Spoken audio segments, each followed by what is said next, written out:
Olá, vamos continuar com o nosso curso de Álgebra Matricial, começando a segunda parte do curso, que é a parte de matrizes. E dentro do conteúdo matrizes, nós vamos dividir em algumas partes, e hoje veremos a definição de matriz e veremos a primeira operação entre matrizes, que é a adição. Inicialmente vamos definir o que é uma matriz.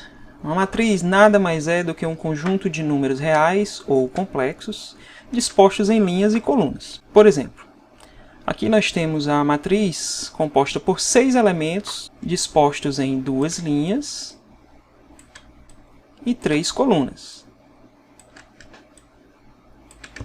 Já no exemplo 2, nós temos uma matriz composta por 8 elementos, números complexos, dispostos em 4 linhas, como vemos aqui, e 2 colunas. Esses dois números, o número de linhas e o número de colunas de uma matriz, eles compõem o que chamamos de ordem da matriz. Por exemplo, essa matriz que tem 9 elementos dispostos em 3 linhas e 3 colunas é uma matriz de ordem 3 por 3. O primeiro número diz respeito à quantidade de linhas e o segundo número à quantidade de colunas. A notação que podemos usar é a seguinte: nós escrevemos a matriz e aqui, como índice, nós escrevemos a ordem da matriz. Nesse caso, dizemos que a matriz tem ordem 3 por 3. Nesta outra matriz, que tem 8 elementos dispostos em 2 linhas e 4 colunas, a sua ordem é, então, 2 por 4. 2 linhas e 4 colunas. Para representar o conjunto de matrizes de uma mesma ordem, nós podemos usar estes dois símbolos. Usamos aqui a notação do espaço euclidiano de dimensão n por m, para indicar que é um conjunto de matrizes onde as entradas, os seus elementos, são números reais, e a ordem é n por m, já que é um conjunto de n vezes m elementos reais. Ou, para ser mais genérico, nós podemos considerar o conjunto de elementos sendo o conjunto dos números complexos. Aqui, o conjunto dos números complexos de dimensão n por m, já que uma matriz de ordem n por m tem exatamente n vezes m elementos. Para ilustrar, essa matriz de ordem 3 por 3, ela tem somente elementos reais, então podemos dizer que ela pertence ao R 3 por 3.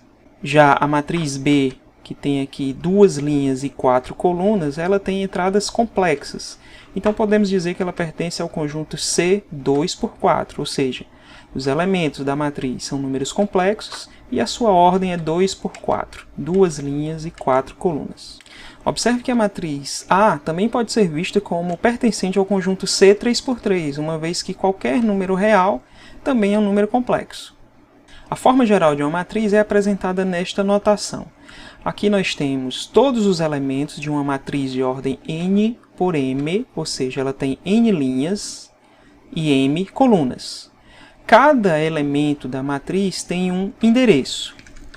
Por exemplo, este elemento, A, índice 2, 2, indica que ele pertence à segunda linha da matriz e à segunda coluna da matriz. Por exemplo, o elemento A3, 1 pertence à terceira linha da matriz e à primeira coluna da matriz. Esses dois números, que chamaremos de índice do elemento ou endereço do elemento da matriz, eles dizem exatamente a que linha, o primeiro índice, e a que coluna, no segundo índice, pertence cada elemento indicado. Então aqui, cada elemento, A e J, é um número complexo, onde o I, que dá a posição em termos de linha, ele varia de 1 a n, uma vez que temos n linhas na matriz. Já o índice J, que aparece aqui na segunda posição, ele dá a localização do elemento em termos de colunas. Como a nossa matriz tem m colunas, então o valor de J varia de 1 até m. Desta forma, um elemento A, índice RS, vai estar sempre na linha R e coluna S. Por exemplo, o elemento A14. Então, ele vai estar na linha 1, coluna 4. O elemento A79, ele estaria na linha 7 e na coluna 9. Se tivéssemos uma matriz muito grande, onde a quantidade de linhas ou de colunas tivesse 2 ou mais dígitos, então a gente usaria vírgula para separar esses dois índices, para não haver perigo de confusão. Então aqui teríamos o caso de um elemento que estaria na linha 81, na coluna 109.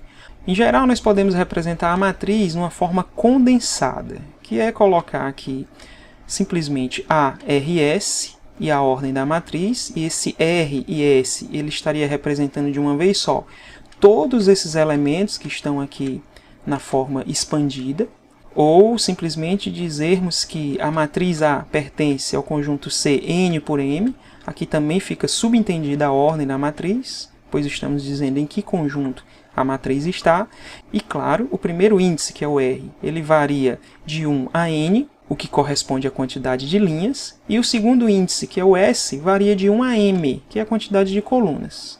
Por exemplo, vamos esboçar a matriz, que tem ordem 3 por 4, elementos complexos, e os seus elementos eles são gerados da seguinte forma. Cada elemento é dado pelo número complexo R mais I vezes 2S, onde R é a posição com relação à linha e S é a posição com relação à coluna. E o I, claro, é a unidade imaginária dos números complexos.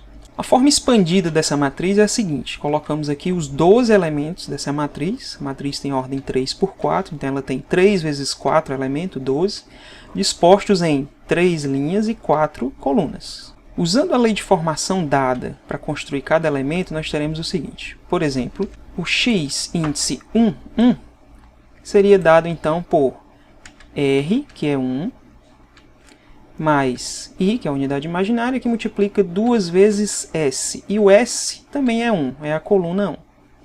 Se quiséssemos, por exemplo, o x22, então vemos aqui como ele é construído. Ele está na segunda linha e segunda coluna. Portanto, R igual a 2, S igual a 2.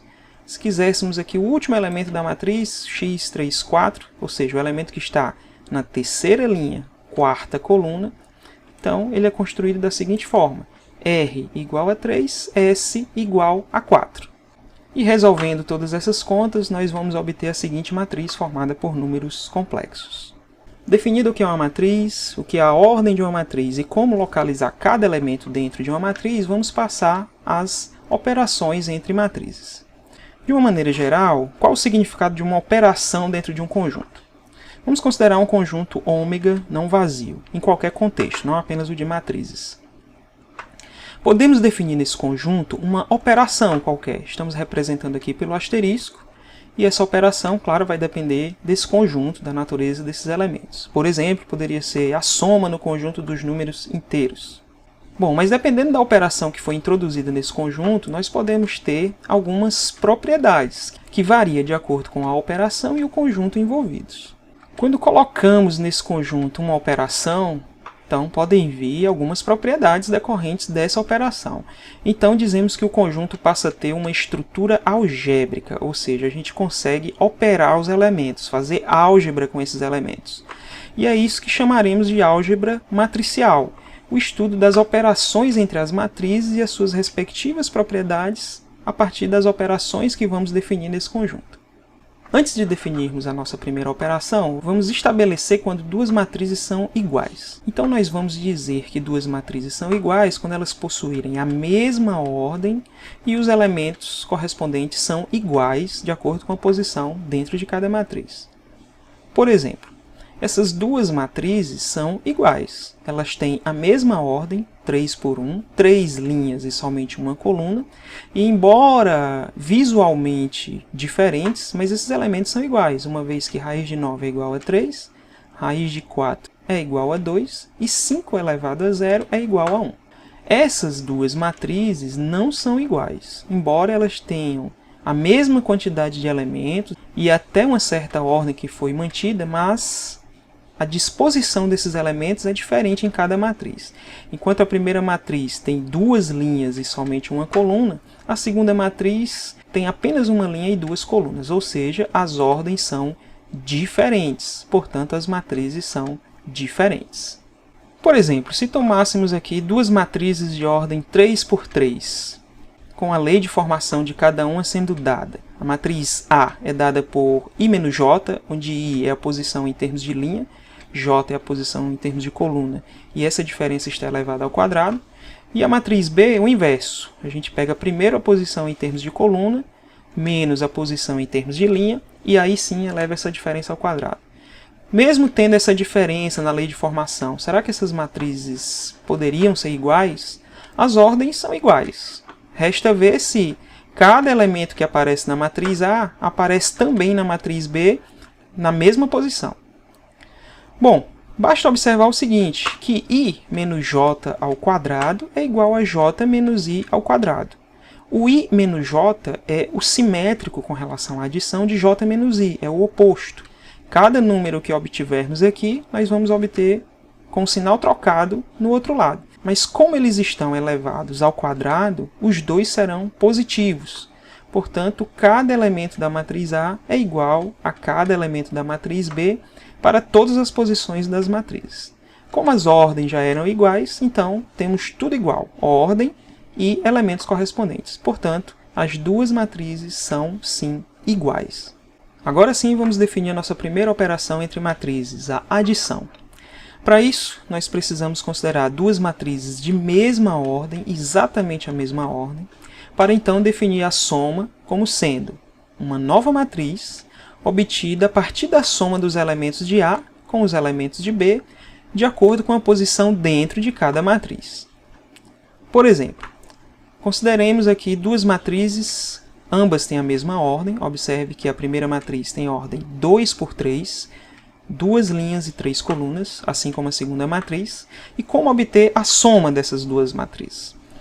Pela definição, nós devemos proceder na soma elemento a elemento. Então, vamos pegar aqui o 3, e o elemento na mesma posição na segunda matriz é o 7. Então, somando 3 mais 7, vamos obter 10.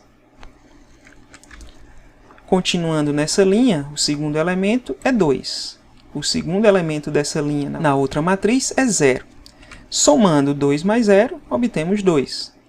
Fazendo a mesma coisa com o terceiro elemento dessa linha e o terceiro elemento na mesma linha na segunda matriz, ou seja, 1 mais 2 é igual a 3.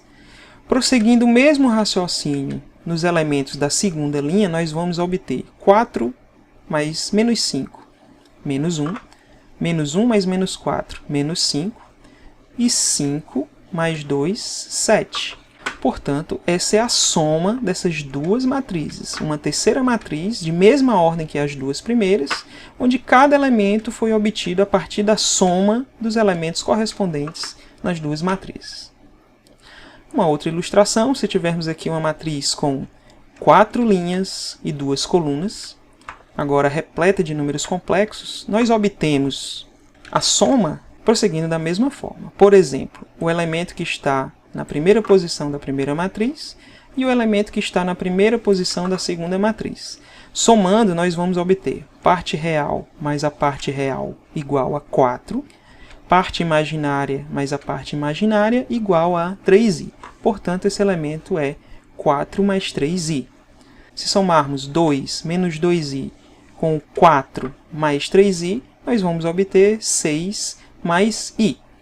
E prosseguindo com o restante da matriz, nós obtemos todos os outros elementos, formando assim uma nova matriz, também de ordem 4 por 2, cujos elementos foram obtidos a partir da soma dos elementos das duas matrizes envolvidas. Outro exemplo. Poderíamos então somar essas duas matrizes? Observamos aqui que a matriz A tem 6 elementos não nulos, a matriz B também tem 6 elementos não nulos. Será que não poderíamos então somar as duas primeiras linhas de cada matriz, uma vez que a terceira linha da matriz B é totalmente nula? A resposta é não, porque a matriz A tem ordem 2 por 3 e a matriz B tem ordem 3 por 3. E como vimos, a adição de matrizes só está definida quando as duas matrizes tiverem exatamente a mesma ordem. Definida a primeira operação, agora nós vamos ter as propriedades dessa operação. No caso de adição de matrizes, nós temos 4 propriedades já conhecidas em outros contextos. A primeira delas é a associatividade. Se tivermos 3 matrizes em jogo, nós poderemos agrupar duas a duas de acordo com a necessidade. Vale a comutatividade, ou seja, a ordem com que realizamos essa soma não vai alterar a soma. Existe um elemento neutro, ou seja, existe uma matriz, que vamos denotar aqui por x0, que na soma não altera o resultado. E se existe o elemento neutro, existe o inverso aditivo, ou seja, para cada matriz A, existe uma outra matriz que vamos denotar por menos A, de modo que essa soma será igual ao elemento neutro. Vamos fazer a demonstração da primeira propriedade, a propriedade associativa. Sem perda de generalidade, nós podemos supor, apenas para efeito desta demonstração, que as matrizes envolvidas são de ordem 2 por 2. Para matrizes de ordem maior, o processo é o mesmo. Bom, então para provar essa igualdade, nós vamos partir do membro que está aqui do lado esquerdo, do primeiro membro, vamos desenvolver até chegar no segundo membro. Então vamos escrever aqui a notação expandida dessas três matrizes, A, B e C. A matriz A nós vamos denotar com os elementos também indicados por A minúsculo e os seus respectivos endereços dentro da matriz. A matriz B está somada com a matriz C inicialmente dentro do parêntese, e esta soma está indicada neste outro parêntese. Bom, nas expressões numéricas, nós resolvemos o que está entre parênteses primeiro. Então, o que temos aqui? Vamos repetir a primeira matriz, a matriz A, e o que está aqui entre parênteses, a soma B mais C, nós vamos realizar aplicando a definição de soma. Ou seja, vamos pegar o primeiro elemento da matriz B e somar com o primeiro elemento da matriz C, B1 mais C1. Então, ele vai ocupar a primeira posição da matriz soma. A mesma coisa nós vamos fazer para o elemento B12, C12. Como resultado, teremos o elemento B12 mais C12 exatamente na mesma posição que os dois primeiros elementos nas matrizes B e C. Prosseguimos da mesma forma para o elemento B21 somado ao elemento C21, que será o elemento na segunda linha, primeira coluna da matriz soma. E, claro, para o elemento B22 e C22, vamos obter a soma de maneira análoga. Então, agora temos a soma de duas matrizes. De novo, vamos aplicar a definição de soma, ou seja, vamos pegar o primeiro elemento da primeira matriz e somar com o primeiro elemento da segunda matriz. Como resultado, nós teremos o A11 mais o elemento correspondente na segunda matriz, que já era a soma do B11 mais o C11. Prosseguindo da mesma forma com os demais elementos nas matrizes envolvidas, nós vamos obter cada novo elemento nessa matriz soma. Agora observe o seguinte, nessa matriz, em cada posição, o que temos é a soma de números complexos. E dentro do conjunto dos números complexos, já sabemos que vale a associatividade. Então, se temos aqui a soma A11 mais B11 mais C11, podemos associar A e B em vez de B e C. Como resultado, nós teremos o seguinte. Aquele elemento A11 que estava somado com o B11 mais o C11 é a mesma coisa, é igual ao elemento A11 mais B11 associados, para depois somarmos com o C11. Obviamente, podemos usar o mesmo raciocínio para os demais elementos da matriz. Podemos usar a propriedade associativa para todas as entradas da matriz.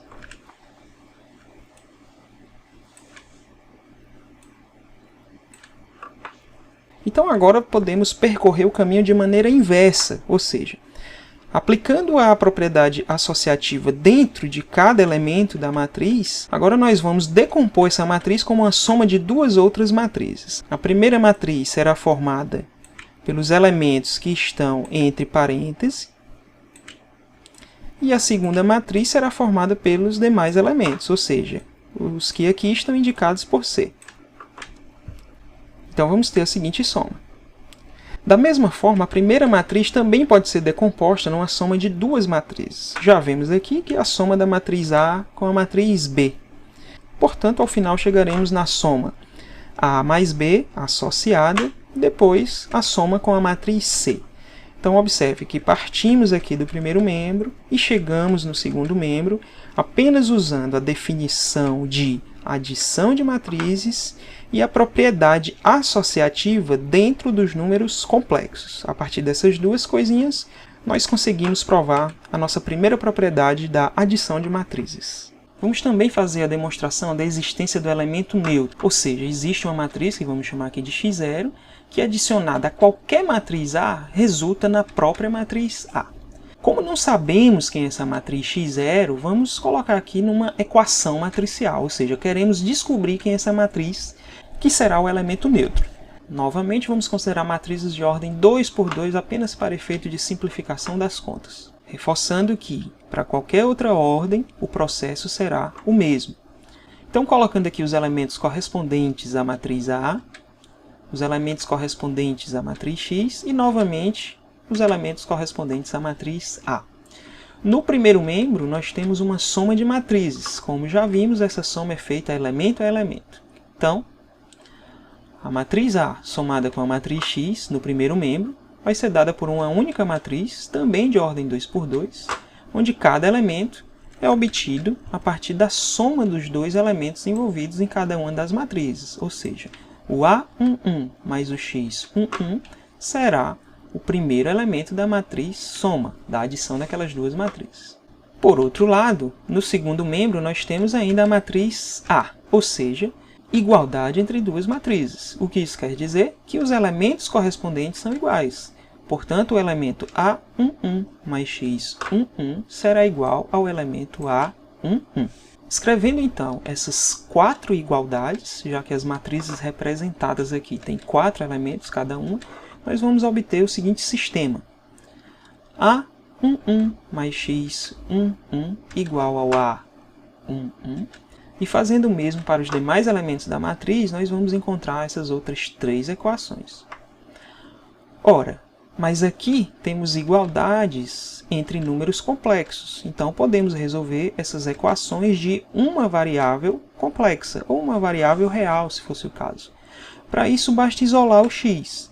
Então, isolando o x, no caso, o x11 na primeira equação, nós vamos ter o seguinte, que o x11 será igual a 0. Basta aplicar aqui a lei do cancelamento. Os elementos são iguais, portanto, x11 igual a 0. Da mesma forma, nós vamos obter todos os outros elementos da matriz X nulos. Então, se a matriz X é formada por esses 4 elementos e os 4 são nulos, só nos resta dizer que a matriz X é a matriz nula, ou seja, a matriz formada totalmente por zeros. E mais, essa matriz, a matriz nula, é o elemento neutro da adição no conjunto de matrizes. Dependendo da ordem, nós teremos matriz nula de ordem diferente, mas sempre com todos os elementos iguais a 0. A comutatividade e a existência do inverso aditivo vão ser deixadas como exercício. Basta seguir o roteiro das duas propriedades anteriores. Quando não houver perigo de confusão, nós vamos denotar a matriz nula também pelo símbolo 0. Embora este símbolo denote um número, mas quando não houver perigo de confusão, ele também vai representar a matriz, só que a matriz formada somente por zeros. Ainda no conjunto das matrizes de ordem 2 por 2, quem seria o elemento inverso aditivo desta matriz? Então, de acordo com a propriedade, nós precisamos de uma matriz que vamos denotar por menos A, de modo que esta outra matriz, somada à matriz que já temos, resulte no elemento neutro. Para tanto, nós devemos pegar a matriz onde cada elemento é o inverso aditivo dos elementos que compõem a matriz A. Ou seja, quem vai ser o inverso aditivo da matriz A? Vai ser a matriz menos A formada por... Se aqui temos 3 mais 2i, então o seu inverso aditivo é menos 3 menos 2i. Se o elemento é menos 2 mais i, o seu inverso aditivo é 2 menos i. Cuidado para não confundir inverso aditivo com o conjugado. Aqui, como temos dois números reais, os inversos aditivos são os já conhecidos dos números reais, claro. O inverso de 5 menos 5, o inverso de menos 7 é o 7. A partir da adição de matrizes e da propriedade do elemento inverso aditivo, nós podemos definir a subtração entre matrizes. Dadas duas matrizes, A menos B, a subtração nada mais é do que uma soma. A soma entre a primeira matriz indicada e o inverso aditivo da segunda matriz indicada. Ou seja, vamos somar A com a matriz menos B. Isso corresponde a somar cada elemento da matriz A com o inverso aditivo de cada elemento da matriz B. E assim como a soma, a subtração também se dá elemento por elemento. E, obviamente, como se trata de uma soma, as duas matrizes precisam ter a mesma ordem. Por exemplo, dadas as matrizes A e B, ambas de ordem 3 por 3, vamos ver como fica a subtração A menos B. Para realizarmos essa subtração, devemos considerar aqui os elementos nas posições correspondentes e fazer a subtração. Então, para a primeira posição, nós teremos 3 menos 1 igual a 2. Na segunda posição, nós teremos 2 menos 2, que é igual a 0, na mesma posição.